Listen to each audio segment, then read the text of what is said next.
अभी। और अभी मैं आपको बताऊंगी कि कितना जो सीवेज सिस्टम है कितना ऑर्गेनाइज्ड है और कितना क्लीन है। आइए मेरे साथ।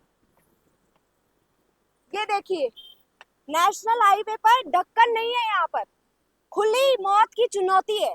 कोई भी ढक्कन नहीं है, और जो ढक्कन है वो भी टूटे हुए हैं। यहाँ पे आप देखिए कितना गंदा पानी भरा हुआ है, और वहां तक भी आप देखिए ढक्कन नहीं लगे हुए। एक मतलब सीधी लाइन में भी एक मतलब एग्जैक्टली होने चाहिए ढक्कन, वो ढक्कन नहीं है।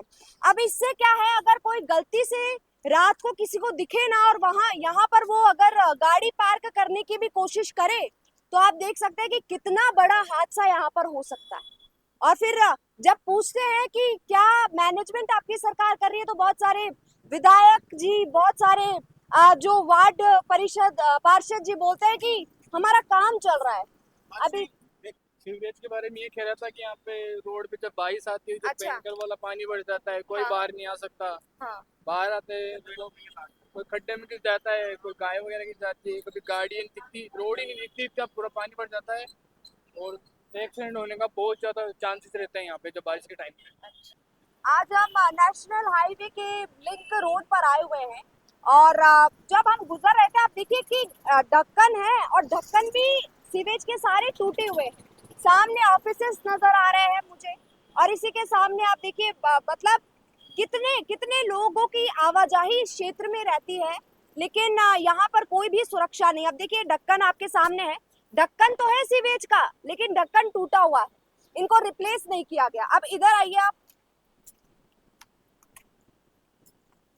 अब इधर भी देखिए आप, पूरा टूटा हुआ है, लिड है ही नहीं।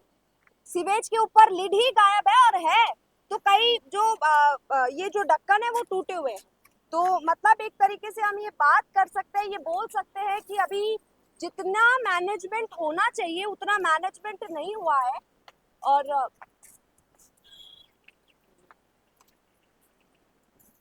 आपका नाम? नीतीश कुमार प्रजापति। हाँ, हमारे पास साथ जुड़ चुके हैं रितेश। रितेश, क्या कहना चाहेंगे, ये जो सीवेज के जो ढक्कन टूटे हुए हैं, कितनी लोगों को असुविधा होती है इससे, आप ये बताइए हमारे दर्शक। यहाँ पे मैडम बहुत ज्यादा प्रॉब्लम होती है, यहाँ पे पानी भी बहुत ज्यादा भरा हुआ रहता है। बारिश के अंदर बहुत प्रॉब्लम होती है। यहाँ पे जो हमारी गौ माता है वो भी बहुत परेशान होती है, पानी की वजह से वो गिर जाती है अंदर, कुछ बच्चे भी गिर जाते हैं, बाइक वाले ऐसे हाँ। बहुत परेशानियां हैं। नहीं रितेश, मैं यहाँ पे बिजली के तार भी देख रही हूँ, तो ये भी बहुत बड़ा मतलब एक तरीके से किसी के मतलब बहुत बड़ा घटना हो सकती है, यहाँ पर दुर्घटना हो सकती है। इसके बारे में आप क्या कहना चाहेंगे, क्योंकि इसके बारे पानी भर रहा है आपने कहा। अब तो अभी तो आएंगे। अब हमारे साथ जुड़ चुके हैं जितेंद्र सिंह। जितेंद्र सिंह मुझे अभी बता रहे थे कि मैडम मैं इसी इलाके में घूमता रहता हूँ, रोड पे घूमता रहता हूँ, तो आइए इनसे जानते हैं। सर, आप ये क्या कहना चाहेंगे, ये सीवेज के जो ढक्कन है ये टूटे हुए हैं, इसके बारे में आप क्या कहना चाहेंगे? मैडम ये हमारे अच्छे दिन है। ये अच्छा, अच्छे दिन ट्रिपल है आपके। इंजन की सरकारें, हाँ। फोर्थ इंजन की सरकारें कहते हैं वो अच्छे दिन हैं, अच्छा। क्योंकि हम कहते हैं कि हम राम को बचाने चले हैं। हाँ हम राम को बचाने चले हैं, चाहे हम राम को लूट लें, हाँ, यही हमारा राज है। इसलिए सड़कें हैं कि क्या जब बात है। जब तक जनता मुर्दे बन के वोट देती रहेगी, जी। जनता मुर्दे बन के वोट देती रहेगी, पार्टियों के कुत्ते और पिल्ले बन के वोट देती रहेगी, जूते यूं ही खाती रहेगी।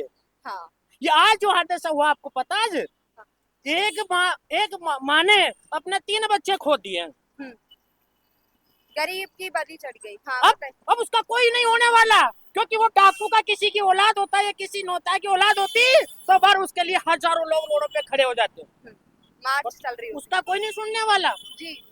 और अभी मैंने देखा हूँ ताजा, अभी एक प्राइवेट बस आ रही थी ग्लोबल, जिसका लग रहा है मुझे कभी चालान नहीं हुआ होगा, क्योंकि उसके ड्राइवर धमकी देके जाते हैं क्योंकि ये मंत्री जी की गाड़ी है इसलिए नहीं हुआ। पर तो आज पहली बार जब 20,000 का चालान हुआ तो ड्राइवर ने चालान और नहीं भरा, ड्राइवर ने चालान नहीं भरा और सवारियों को उतार के रोड पर चला गया। ये स्थिति है सरकार के, एमएलए साहब की। तो मैडम ये खड्डे कैसे ठीक होंगे? इसमें हम लोग भी जिम्मेदार हैं कि हमारा जाति और धर्म पे वोट देना। हम पार्टियों के कहते हैं कि भाई मैडम मैं तो ये कहता हूँ कि मैं राजपूत हूँ, अब हमारी जन्म जाति है कि बीजेपी पार्टी है। मैं तो यही कहता हूँ, मेरा परिवार पूरा यही कहते हैं हम तो कुछ भी हो जाए हम वोट बीजेपी को दिएंगे। इसलिए मैडम ये खड्डे हैं, वरना हम जागरूक होते और जागरूक होते लोकतंत्र में मतलब है कि अच्छा सोच समझ के वोट कीजिए आप, तो मैडम ये खड्डे नहीं होते। जागरूकता से वोट देते हैं, पर तू हमने तो गुलामी पे वोट दिया है कि कुछ भी हो 5 किलो गेहूं हमें चाहिए, चाहे हम 100 रुपए खर्च कर लेंगे, 5 किलो गेहूं खाएंगे और मस्त रह जाएंगे। सरकार ने बोल दिया 5 किलो गेहूं की गिनती में कौन आता है? कि भिखारी हैं, उसको गेहूं मिलते हैं 5 किलो, जिसके घर में अन्न तन कुछ भी खाने को नहीं हो उसको गेहूं मिलती है। सरकार ने कहती थी भिखारी हैं, इनको चाहो जैसे 5 किलो गेहूं दे दो और मौज मस्ती करो और पैसा आए तो हमारे जेब में डाल दो। ये है मैडम। हाँ, नहीं मैं आपसे पूछना चाहूंगी जितेंद्र, वो वहां पर हादसा हुआ था तो कितने बजे हादसा हुआ, क्या हुआ था? ये मैडम ये बजे का मुझे पता नहीं है, और तू मुझे 8 बजे 9 बजे मुझे समाचार मिल चुका था। हाँ हाँ हाँ। मैं 9 बजे जब तक आया, जब तक लोग बहुत सारे इकट्ठे हो गए थे वहाँ पे, क्योंकि मुझे जैसे भी ऐसे समाचार मिलते रहते तो मैं भगता रहता हूँ, क्योंकि कहूँ क्या, ज्यादा सरकारों के सामने बोलूंगा तो सरकार मुझे आतंकवादी या पाकिस्तानी घोषित कर देगी।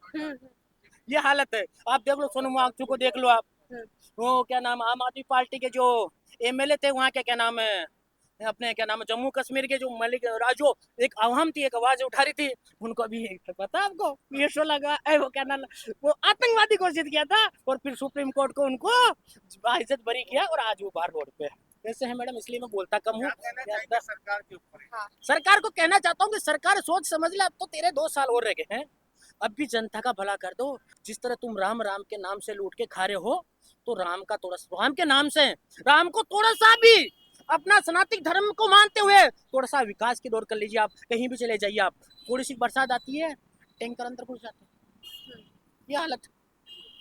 इसलिए मेरा हाथ जोड़ के सरकार से विनती है कि मेरे नाम को बदनाम मत करो और काम की बात करो। इनकलाब जिंदाबाद। समझाया है।